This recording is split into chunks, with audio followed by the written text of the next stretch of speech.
అది నా పేరు కబూరి రియాన్స్ కార్తియారెడ్డి. నేను ఇప్పుడు 5th క్లాస్లో స్టడీ చేస్తున్నాను. నేను లక్ష్య స్కూల్లో చదువుతాను.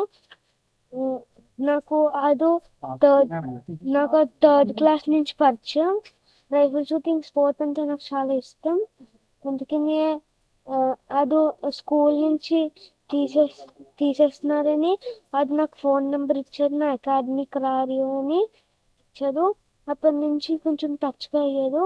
అప్పటి నుంచి మమ్మీని చాలా కొట్టడం అది స్టార్ట్ చేశారు. అప్పటి నుంచి అప్పటి నుంచి నాకు చాలా భయం వేసింది.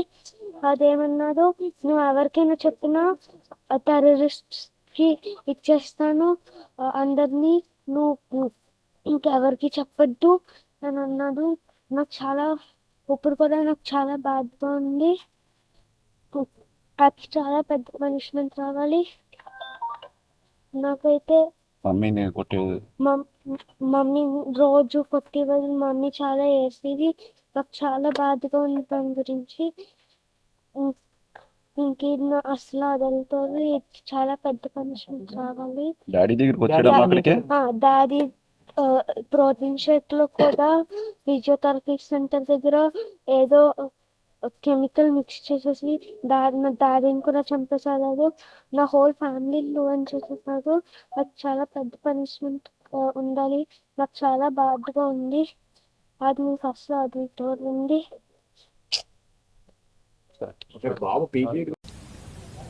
మన కాకినాడలో ఇలా జరుగుద్దని ఎవరు ఎప్పుడూ ఊహించలేదు. అసలు సాదిక్ అనే ఒక వ్యక్తి, కనిపిస్తున్న ఈ చిన్న పిల్లాడు రియాన్స్, వాళ్ళ తండ్రి జగదీష్ రెడ్డి, అలాగే వాళ్ళ మదరు మన గవర్నమెంట్ ఎంప్లాయీ అయిన నూకరాజు గారు, వాళ్ళ భార్య అంటే వీళ్ళ తాత, అమ్మమ్మ, నలుగురి చావుకి కారణమయ్యాడు. వీళ్ళ డాడీనైతే వాళ్ళ మదర్ చనిపోయే ముందు రాసిన లేఖలో స్వయంగా చెప్పారు, ముంబై నుంచి కెనడా నుంచి కెమికల్స్ తెప్పించి ఆయన ఫుడ్లో కలపటం, ప్రోటీన్ షేక్స్లో కలపటం, ఇట్లా కలిపి ఆ అబ్బాయిని ఎప్పుడు హెల్తీగా ఉండే అబ్బాయి, వ్యాపారం చేసుకుని కుటుంబాన్ని చక్కగా చూసుకునే ఒక అబ్బాయి, ఎంతో ఆప్యాయతగా పిల్లోడి మీద ప్రేమతో ఉండే ఒక తండ్రి కిరాతకంగా చంపేశాడు.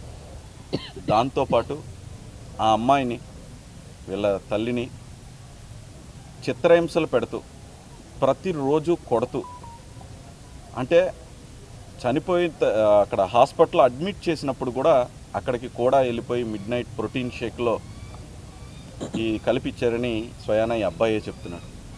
అలాగా అతన్ని చంపే వరకు కూడా వదిలిపెట్టకుండా చంపేసి తర్వాత ఈ అమ్మాయిని అన్ని విధాలుగా వేధించాడు. మానసికంగా, శారీరకంగా ఉన్న ఆస్తులను అన్నిటిని కూడా తీసేసుకుని, వాళ్ళ ఏదైతే బ్యాంక్కి లింక్ అయి ఉన్న ఫోన్ నెంబర్స్ని తీసేసుకుని, వీళ్ళ తాతయ్యలు అమ్మమ్మల నెంబర్లో బ్యాంకుకి లింక్ అయినవి కూడా తీసేసుకుని, వీళ్ళని వీడియోలు తీసి, వీళ్ళ మదర్ వీడియోలు తీసి బెదిరిస్తూ చిత్రహింసలు పెట్టి చనిపోయే 3 రోజుల ముందు కూడా ఒక గుడ్డును బాదినట్టు బాధేయడని చెప్పి ఆవిడ మొత్తం చచ్చిపోయే ముందు ఆవిడ రాసిన లెటర్లో తెలిసింది. ఈ అబ్బాయిని కూడా చాలా దారుణంగా ఈ అబ్బాయిని పెట్టి కూడా బెదిరించడం, నువ్వు గనక ఎవరి దగ్గరికైనా వెళ్ళి చెప్పావు అంటే, ఈ అబ్బాయి చెప్పింది, నిన్ను టెర్రరిస్టులకి అమ్మేస్తానన్నాడు అంటాడు.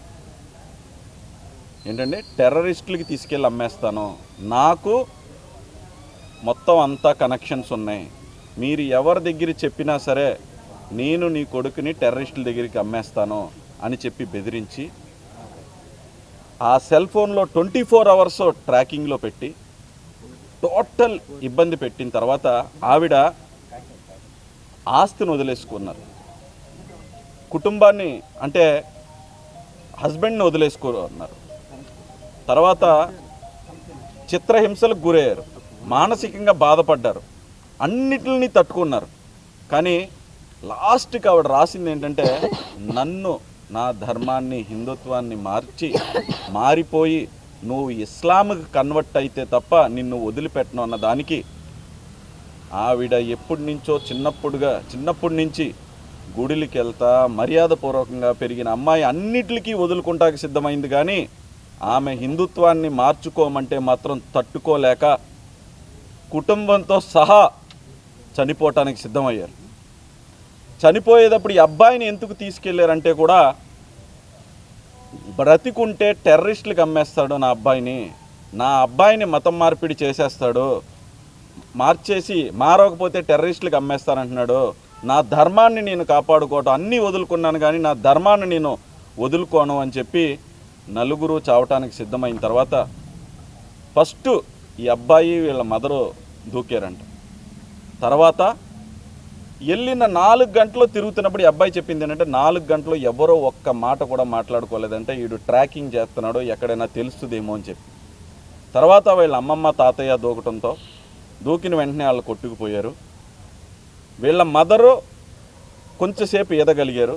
ఈ అబ్బాయికి స్విమ్మింగ్ వస్తుంటే లాస్ట్లో అన్నారంట, అమ్మ నువ్వు బ్రతికి ఈదగలిగితే కనుక నీ ఫ్రెండ్స్ ఎవరి దగ్గరికైనా పారిపోవాడు, కంట్లో పడకుండా నా కళ్ళ ముందే నువ్వు చావటం నేను చూడలేకపోతున్నాను అని చెప్పిన తర్వాత 40 నిమిషాలు ఈ కుర్రోడు ఈదుతూ ఉండగా బోట్ వచ్చి ఇతన్ని కాపాడింది. ఈ అబ్బాయి పాపం మాస్క్ వేసుకుంటుంది, మీడియా కనపడకూడదనో ఏదో లేదు, భయభ్రాంతులకు గురయ్యి నువ్వు ఎక్కడైనా కనిపించినా ఎవరికైనా చెప్పినా నిన్ను టెర్రరిస్టులకు అమ్మేస్తాను, ఏంటంటే టెర్రరిస్టులకు అమ్మేస్తాను అని చెప్పి బెదిరించడం వల్ల ఈ చిన్నపిల్లోడు భయపడ్డాడు. నాకు ఎప్పటి నుంచో అందులో లేఖలో రాశారు, ఎంత నమ్మకం ఉంటే ఎంతమంది ఉన్నా సరే ఈ లెటర్ని ఎంపీ ఉదయ్ గారికి ఎస్పీ గారికి అందజేయవలసిందిగా కోరుతున్నాను అని చెప్పారు. అంటే ఇదంతా ఏంటి అంటే మా అధినాయకుడు పవన్ కళ్యాణ్ గారు కానీ మేము కానీ సమాజం పట్ల ఎలాగ పనిచేస్తామన్నది వాళ్ళకి తెలుసు కాబట్టి ఆ లేఖలో డైరెక్ట్గా నా పేరు కూడా రాశారు. కానీ నిజంగా ఒక కంట తడిపెట్టేలాంటి ఒక విషయం, టెర్రరిస్టులకు అమ్మేస్తానన్నదే సాధారణంగా వదలకూడదు. ఈరోజు నేను కలెక్టర్ గారి దగ్గరికి వచ్చిన విషయం ఏంటి అంటే, ఈ అబ్బాయి ఆస్తులన్నింటినీ కూడా ఇల్లు ఆస్తులన్నింటినీ కూడా కబ్జా చేసి పెట్టుకున్నాడు వాడు. ఆ కబ్జా చేసుకున్న ఆస్తులన్నింటినీ కూడా ఈ అబ్బాయి పేరు మీద వచ్చేటట్టు, అలాగే వీళ్ళ ఫాదర్ ఒక కాంట్రాక్టర్, అందులో రావాల్సిన బిల్లులన్నీ కూడా ఈ అబ్బాయి పేరు మీదకి ఇచ్చేటట్టు, గవర్నమెంట్ ఇవ్వాల్సిన బిల్లులన్నీ కూడా ఈ అబ్బాయికి ఇచ్చేటట్టు, అలాగే సీఎం గారికి డిప్యూటీ సీఎం గారికి కూడా లేఖ రాసి ఈ అబ్బాయి చదువుకి ఎదుగుదలకి నిజంగా ఆర్థిక సహాయం చేయటానికి కలెక్టర్ గారిని కూడా నాతో పాటు కలెక్టర్ గారిని కూడా చెప్పమనే విధంగా చెప్పడం కోసం, అలాగే వీళ్ళ తాతయ్య ఇలా ఎలాగా నలుగురిని చనిపోతున్నాం కదా అని చెప్పి ఆయన పేరు మీద ఉన్న ఆస్తులన్నీ కూడా వాళ్ళ చుట్టాలకి విల్లు రాసేశారు. ఆ విల్లులన్నీ కూడా పరీక్షించి దాన్ని మళ్ళీ అబ్బాయికి చెందే విధంగా కూడా చేయమని చెప్పి కలెక్టర్ గారిని కోరటం జరిగింది.